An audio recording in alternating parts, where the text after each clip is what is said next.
ఇవాళ నిత్యనీతి గ్రంథంలోని ఒక శ్లోకం, దాని పద్యానువాదం, తాత్పర్యాలను తెలుసుకుందాం.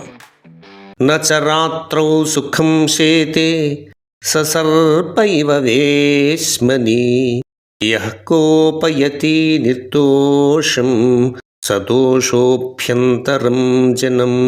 ఇదే శ్లోకం ఆటవిలదిగా: ఎవడు తప్పు చేసి ఎరుగక తనదని ఆప్తునిదని వానినాగ్రహించే, వాడు నిజము తెలిసి పట్టక నిత్తుర వాము ఇంటనున్న వలెనే గడిపే.